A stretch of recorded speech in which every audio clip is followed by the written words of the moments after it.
নমস্কাৰ সকলোকে। আজি আমি আগন্তুক 2027 বৰ্ষৰ উচ্চতৰ মাধ্যমিক চূড়ান্ত বৰ্ষৰ পৰীক্ষাৰ বাবে অসমীয়া ৰচনাৰ অতি গুৰুত্বপূৰ্ণ বিষয় সাহিত্য অধ্যয়নৰ প্ৰয়োজনীয়তা সম্পৰ্কে বিশদভাৱে আলোচনা কৰিম। সেয়েহে ভিডিঅ'টো অলপ স্কিপ নকৰাকৈ একেবাৰে শেষলৈকে চাই থাকিব। আলোচনাৰ মূল বিষয়বস্তুসমূহ হৈছে আৰম্ভণি, সাহিত্য অধ্যয়ন বুলিলে কি বুজা, সাহিত্য অধ্যয়নৰ প্ৰয়োজনীয়তা, ব্যক্তিৰ জীৱনত সাহিত্যৰ ভূমিকা, সমাজ গঠনত সাহিত্যৰ অৱদান, বৰ্তমান যুগত দেখা দিয়া সাহিত্য অধ্যয়নৰ প্ৰত্যাহ্বানসমূহ, সাহিত্য অধ্যয়ন জনপ্ৰিয় কৰাৰ উপায়, ব্যক্তি, সমাজ আৰু চৰকাৰৰ ভূমিকা, সামৰণি। সাহিত্য হৈছে মানৱ জীৱন, সমাজ সংস্কৃতি, অনুভৱ আৰু চিন্তাৰ সৃষ্টিশীল প্ৰতিফলন। সাহিত্য কেৱল মনোৰঞ্জনৰ মাধ্যম নহয়, বৰঞ্চ জ্ঞান, নৈতিক মূল্যবোধ, মানৱীয় গুণ আৰু জীৱনবোধ গঢ়ি তোলাৰ এক শক্তিশালী আধাৰ। সাহিত্য অধ্যয়নৰ জৰিয়তে মানুহে ভাষাগত দক্ষতা, কল্পনা শক্তিৰ সৃষ্টিশীলতা আৰু সামাজিক দায়িত্ববোধৰ বিকাশ ঘটায়। বিজ্ঞান আৰু প্ৰযুক্তিৰ দ্ৰুত অগ্ৰগতিৰ যুগতো সাহিত্য অধ্যয়নৰ প্ৰাসংগিকতা অটুট আছে, কিয়নো সাহিত্য অধ্যয়নে মানুহক অধিক সচেতন, সংবেদনশীল আৰু মূল্যবোধ সম্পন্ন নাগৰিক হিচাপে গঢ়ি তোলে। সেয়েহে ব্যক্তি, সমাজ আৰু জাতিৰ সৰ্বাংগীন বিকাশৰ বাবে সাহিত্য অধ্যয়ন কৰাটো অতি প্ৰয়োজনীয়। সাহিত্য অধ্যয়ন বুলিলে কবিতা, গল্প, উপন্যাস, নাটক, প্ৰবন্ধ, জীৱনী আদি সাহিত্যিক সৃষ্টিৰ পাঠ বিশ্লেষণ আৰু অনুধাৱন কৰাকে বুজায়। ইয়াৰ জৰিয়তে মানুহে ভাষা, সমাজ সংস্কৃতি, ইতিহাস, জীৱনবোধ আৰু মানৱীয় মূল্যবোধৰ বিষয়ে গভীৰ জ্ঞান আহৰণ কৰে। সাহিত্য অধ্যয়নে কেৱল ভাষাগত দক্ষতা বৃদ্ধি নকৰে, বৰঞ্চ চিন্তা শক্তি, কল্পনা শক্তিৰ সৃষ্টিশীলতা, নৈতিকতা আৰু সামাজিক দায়িত্ববোধৰ বিকাশ ঘটায়। ইয়াৰ উপৰিও সাহিত্যই মানুহক জীৱনক সঠিকভাৱে উপলব্ধি কৰিবলৈ আৰু সুস্থ চিন্তাধাৰা গঢ়ি তুলিবলৈ সহায় কৰে। সেয়েহে সাহিত্য অধ্যয়ন ব্যক্তিত্ব গঠন আৰু সুস্থ সমাজ নিৰ্মাণৰ এক গুৰুত্বপূৰ্ণ মাধ্যম। সাহিত্য অধ্যয়নৰ প্ৰয়োজনীয়তা। সাহিত্য অধ্যয়ন মানুহৰ ব্যক্তিত্ব বিকাশ, জ্ঞান আহৰণ আৰু সুস্থ সমাজ গঠনৰ বাবে অতি প্ৰয়োজনীয়। সাহিত্য অধ্যয়নে কেৱল ভাষা জ্ঞান বৃদ্ধি নকৰে, বৰঞ্চ মানুহৰ চিন্তাধাৰা, নৈতিকতা, সৃষ্টিশীলতা আৰু মানৱীয় গুণৰ বিকাশ ঘটায়। সাহিত্য অধ্যয়নৰ প্ৰধান প্ৰয়োজনীয়তাসমূহ হৈছে জ্ঞান বৃদ্ধি। সাহিত্য অধ্যয়নৰ জৰিয়তে বিভিন্ন দেশ, সমাজ, সংস্কৃতি, ইতিহাস আৰু জীৱন দৰ্শনৰ বিষয়ে বিস্তৃত জ্ঞান লাভ কৰিব পাৰি। ইয়াৰ ফলত মানুহৰ দৃষ্টিভংগী অধিক ব্যাপক হয়। নৈতিক মূল্যবোধৰ বিকাশ। সাহিত্যই সত্য, ন্যায়, সততা, সহানুভূতি, ত্যাগ, প্ৰেম আৰু মানৱতাৰ দৰে মূল্যবোধ গঢ়ি তোলাত সহায় কৰে। ফলত মানুহে আদৰ্শ জীৱন যাপন কৰিবলৈ প্ৰেৰণা লাভ কৰে। ভাষা আৰু প্ৰকাশভংগীৰ উন্নতি। সাহিত্য অধ্যয়নে ভাষা জ্ঞান সমৃদ্ধ কৰাৰ লগতে শুদ্ধভাৱে কোৱা, লিখা আৰু নিজৰ মনৰ ভাৱ স্পষ্টভাৱে প্ৰকাশ কৰাৰ ক্ষমতা বৃদ্ধি কৰে। কল্পনা শক্তি আৰু সৃষ্টিশীলতাৰ বিকাশ। সাহিত্যই নতুন চিন্তা, কল্পনা আৰু সৃষ্টিশীল মনোভাৱ গঢ়ি তোলে। ইয়াৰ ফলত মানুহৰ উদ্ভাৱনী ক্ষমতা আৰু নতুন চিন্তা কৰাৰ সামৰ্থ্যৰ বিকাশ ঘটে। সমাজ আৰু সংস্কৃতিৰ জ্ঞান। সাহিত্য সমাজৰ দাপোনস্বৰূপ। সাহিত্য অধ্যয়নৰ জৰিয়তে সমাজৰ সমস্যা, সংস্কৃতি, পৰম্পৰা আৰু জীৱনধাৰাৰ বিষয়ে গভীৰ ধাৰণা লাভ কৰিব পাৰি। ব্যক্তিত্ব গঠন। সাহিত্য অধ্যয়নে মানুহক সচেতন, সংবেদনশীল, দায়িত্বশীল আৰু মূল্যবোধসম্পন্ন নাগৰিক হিচাপে গঢ়ি তোলাত সহায় কৰে। সাহিত্য অধ্যয়ন ব্যক্তিত্ব বিকাশৰ এক শক্তিশালী মাধ্যম। এইদৰে সাহিত্য অধ্যয়নে জ্ঞান, নৈতিকতা, ভাষা, সৃষ্টিশীলতা আৰু মানৱীয় গুণৰ বিকাশ ঘটায়। ব্যক্তি, সমাজ আৰু জাতিৰ সৰ্বাংগীন উন্নয়নত উল্লেখযোগ্য অৱদান আগবঢ়ায়। ব্যক্তিৰ জীৱনত সাহিত্যৰ ভূমিকা। সাহিত্যই মানুহৰ ব্যক্তিত্ব গঠন, চিন্তাধাৰাৰ বিকাশ আৰু সুস্থ জীৱনবোধ গঢ়ি তোলাত গুৰুত্বপূৰ্ণ ভূমিকা পালন কৰে। সাহিত্য অধ্যয়ন কেৱল মনোৰঞ্জনৰ মাধ্যম নহয়, বৰঞ্চ জ্ঞান, নৈতিকতা আৰু মানৱীয় মূল্যবোধৰ এক শক্তিশালী উৎস। ব্যক্তিৰ জীৱনত সাহিত্যৰ প্ৰধান ভূমিকাসমূহ হৈছে নৈতিক মূল্যবোধ গঠন। সাহিত্যই সত্য, ন্যায়, সততা, সহানুভূতি, ত্যাগ আৰু মানৱতাৰ দৰে মূল্যবোধ গঢ়ি তোলাত সহায় কৰে। ইয়াৰ ফলত মানুহে আদৰ্শ জীৱন যাপন কৰিবলৈ অনুপ্ৰেৰণা লাভ কৰে। চিন্তা শক্তি আৰু বিবেকৰ বিকাশ। সাহিত্য অধ্যয়নে মানুহৰ চিন্তা শক্তি, যুক্তিবোধ আৰু বিবেকৰ বিকাশ ঘটায়। ফলত জীৱনৰ বিভিন্ন পৰিস্থিতিত সঠিক সিদ্ধান্ত গ্ৰহণ কৰাৰ ক্ষমতা বৃদ্ধি পায়। ভাষা আৰু যোগাযোগ দক্ষতাৰ উন্নতি। সাহিত্য অধ্যয়নৰ জৰিয়তে ভাষা জ্ঞান সমৃদ্ধ হয়। ইয়াৰ ফলত শুদ্ধভাৱে কোৱা, লিখা আৰু নিজৰ মনোভাৱ স্পষ্টভাৱে প্ৰকাশ কৰাৰ দক্ষতা বৃদ্ধি পায়। কল্পনা শক্তি আৰু সৃষ্টিশীলতাৰ বিকাশ। সাহিত্যই মানুহৰ কল্পনা শক্তি জাগ্ৰত কৰে আৰু নতুন চিন্তা কৰাৰ প্ৰেৰণা দিয়ে। ইয়াৰ ফলত উদ্ভাৱনী ক্ষমতা, সৃষ্টিশীল মনোভাৱ আৰু সমস্যা সমাধানৰ দক্ষতাৰ বিকাশ ঘটে। সামাজিক দায়িত্ববোধৰ বিকাশ। সাহিত্য অধ্যয়নে সমাজৰ সমস্যা, কৰ্তব্য আৰু দায়িত্বৰ বিষয়ে সচেতন কৰি তোলে। ইয়াৰ ফলত মানুহে সমাজৰ কল্যাণৰ বাবে ইতিবাচক ভূমিকা পালন কৰিবলৈ উৎসাহিত হয়। এইদৰে সাহিত্যই ব্যক্তি জীৱনত জ্ঞান, নৈতিকতা, ভাষাগত দক্ষতাৰ সৃষ্টিশীলতা আৰু মানৱীয় গুণৰ বিকাশ ঘটাই তেওঁক এজন আদৰ্শ, সচেতন আৰু মূল্যবোধ সম্পন্ন নাগৰিক হিচাপে গঢ়ি তোলাত গুৰুত্বপূৰ্ণ ভূমিকা পালন কৰে। সমাজ গঠনত সাহিত্যৰ অৱদান। সাহিত্য কেৱল ব্যক্তিৰ বিকাশতে সীমাবদ্ধ নহয়, বৰঞ্চ এখন সুস্থ, সচেতন আৰু মূল্যবোধ সম্পন্ন সমাজ গঢ়ি তোলাতো ইয়াৰ গুৰুত্বপূৰ্ণ ভূমিকা আছে। সাহিত্যই সমাজৰ বাস্তৱ চিত্ৰ দাঙি ধৰাৰ লগতে মানুহক ন্যায়, সমতা আৰু মানৱতাৰ আদৰ্শত উদ্বুদ্ধ কৰে।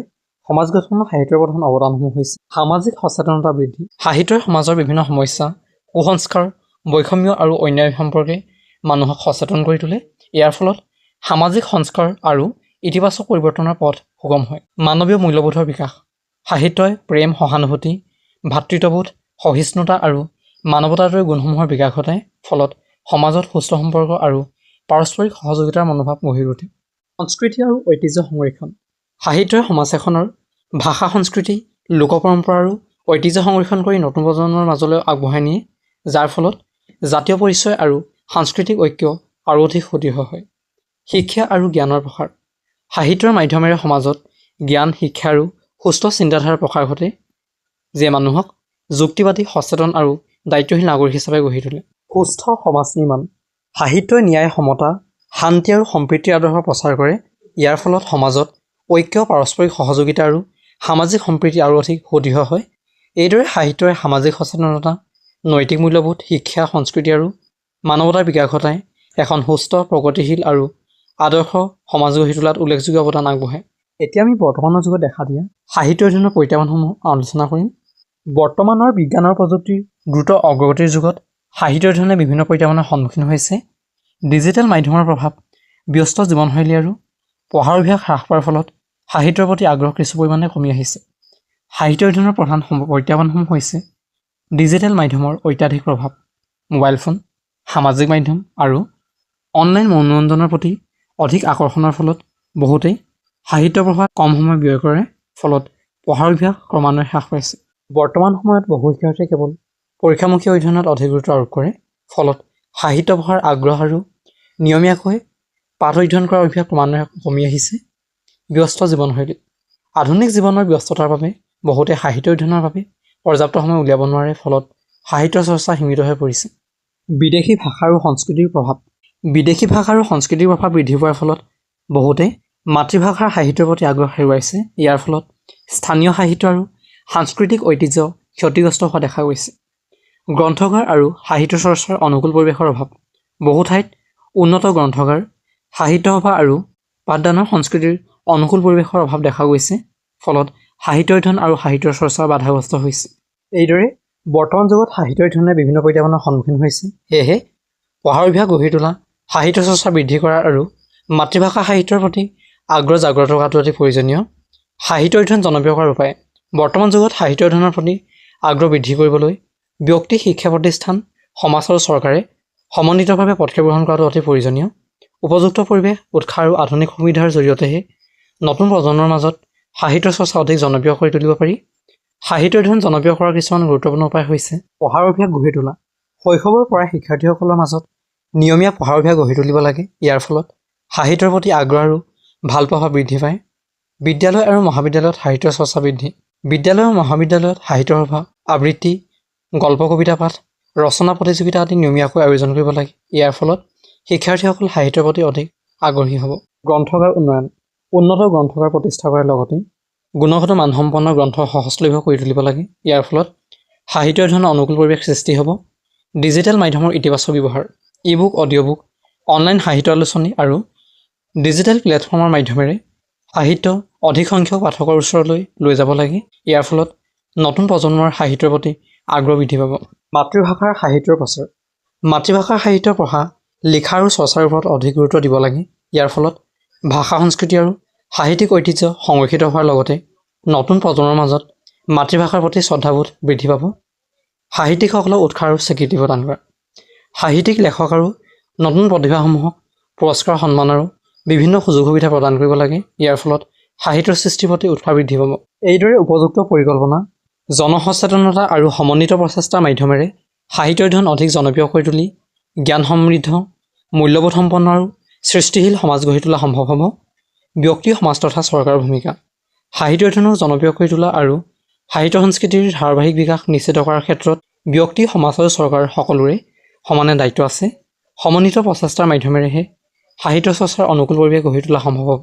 ব্যক্তিৰ ভূমিকা প্ৰতিজন ব্যক্তিয়ে নিয়মীয়াকৈ সাহিত্য পঢ়া মাতৃভাষাৰ সাহিত্যক সন্মান কৰা আৰু সাহিত্য চৰ্চা সক্ৰিয়ভাৱে অংশগ্ৰহণ কৰিব লাগে। লগতে নতুন প্ৰজন্মৰ মাজত পঢ়াৰ অভ্যাস গঢ়ি তোলাত উৎসাহ যোগাব লাগে।